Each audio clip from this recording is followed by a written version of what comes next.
Good day, everybody. Today I want to discuss the different dimensions and levels, spirit levels. As I always say, the physical body is not who we really are. We are the spirit inside the body.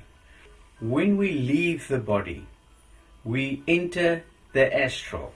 The astral is where all spirits enter from when they enter the baby while it is forming inside the mother's womb.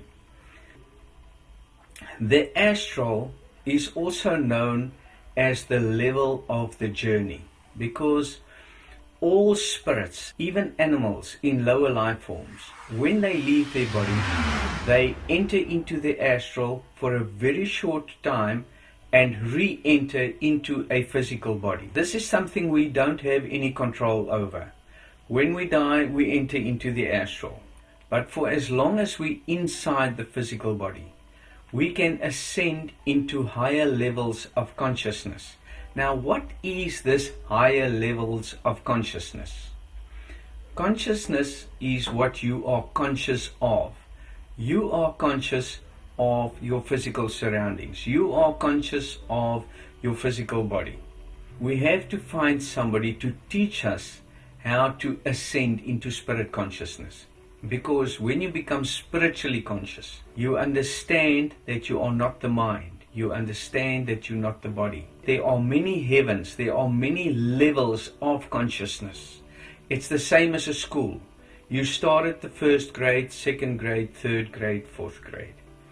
Now, each time you ascend to a higher grade, you have to attain knowledge before you can ascend.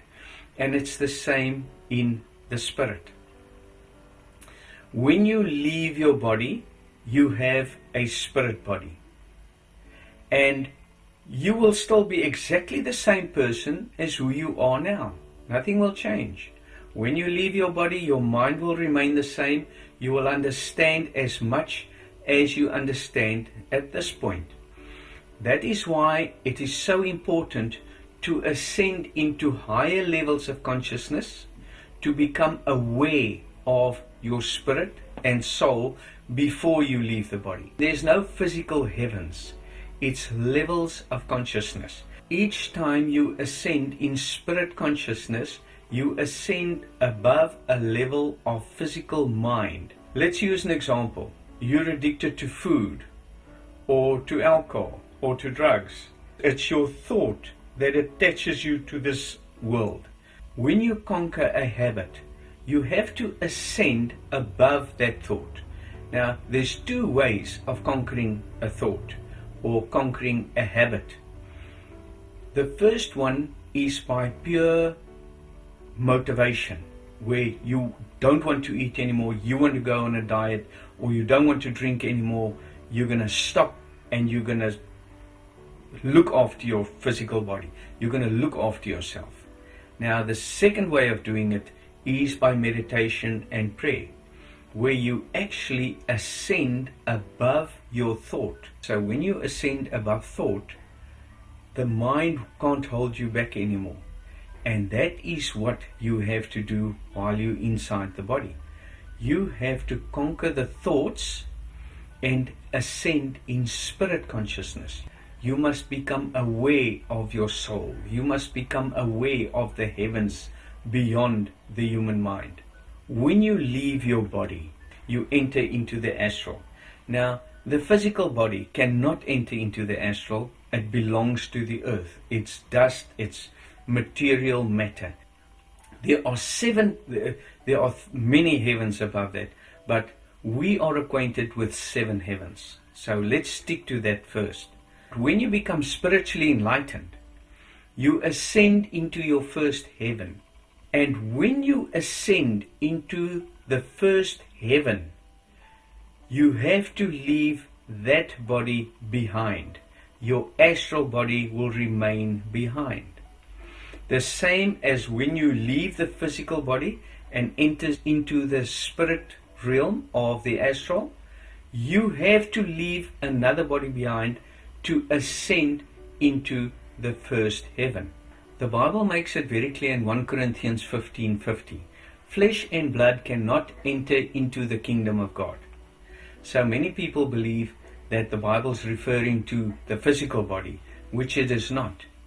Your physical mind is attached to the physical world.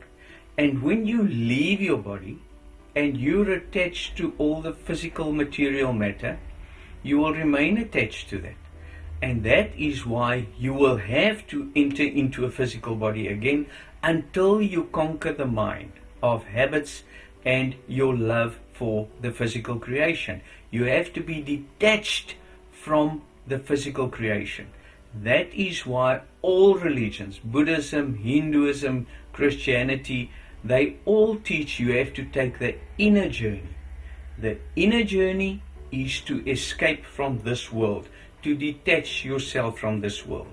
But you have to understand that when you're in the astral body, you had to leave a body behind. And the same with ascending into your first heaven, you have to leave flesh behind. You have to conquer the flesh. What is the flesh? Mind. Now the mind has to go. But the only way that you can ascend into a higher level of consciousness is to see. Somebody has to reveal the light to you. Somebody has to show you what it's like on the other side. It's the same as your baby is playing with a knife. Now, he's running around or she's running around with a knife, but when you take the knife away from them, they're going to start screaming and shouting and performing. So what you have to do is give the child something better to play with. And that is the same with the human mind. You can't just take something away from people. You can't just tell them, listen, you have to stop drinking, you have to stop loving this, you have to stop eating meat, you have to stop doing this. They will do it for a while, but that thought has to be replaced with something else. Eventually the seeker will say, I gave everything up, but God's giving me nothing in return. The only way that you will be able to help people to conquer the mind is to give them light. You draw them out of the darkness with the light. You have to give them something in return all the time. And that's how people become enlightened. To tell people that you have to serve a God somewhere, and this is what you have to do. Don't do this. This is evil. Don't do this. This is bad.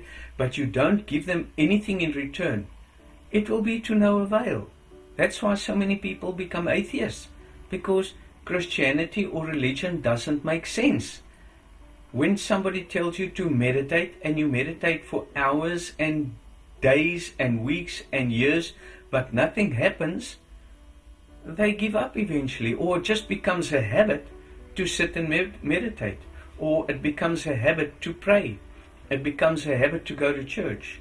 But you can never get that person away from their habits, from the mind. How do you condition the mind to get somebody to ascend in spirit consciousness? You can't ascend in spirit consciousness when you leave the body. You have to ascend by light. It is not totally impossible, because when you found a guru, or you found a master, or you found an enlightened spirit, and you're initiated by that spirit, you will be attached to that spirit even when you leave the body. So you can learn while you are inside the astral. It's not totally impossible, but then you have to have found a master, a guru, an apostle, or whoever knows the journey to take you there. And you will remain with that individual until you reach your destination, until you ascend above thought, the fourth heaven, and you can continue. And that is very possible. It's not totally impossible to ascend in spirit consciousness when you left the body. So that's very important to understand, but that's not where I want to go at this point. We have to understand that we have to leave a body as we ascend into each level of consciousness.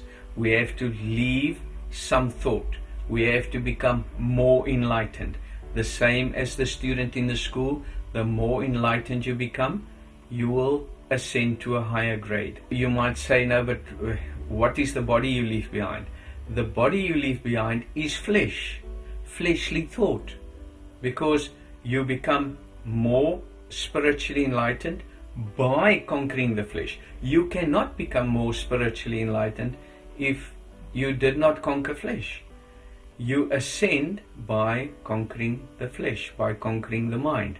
I will elaborate on these matters. I just want us to understand how to ascend in spirit consciousness, and that you have more than one body. They all actually classified as physical. You ascend into a more spiritually enlightened being. You become more soul. So the higher you ascend, the less fleshly thought and the less mind, the purer the soul will become, until you become self, until you ascend back into the ocean of light. And there is no darkness there, and no darkness can come from there. God bless all of you. Thank you for listening.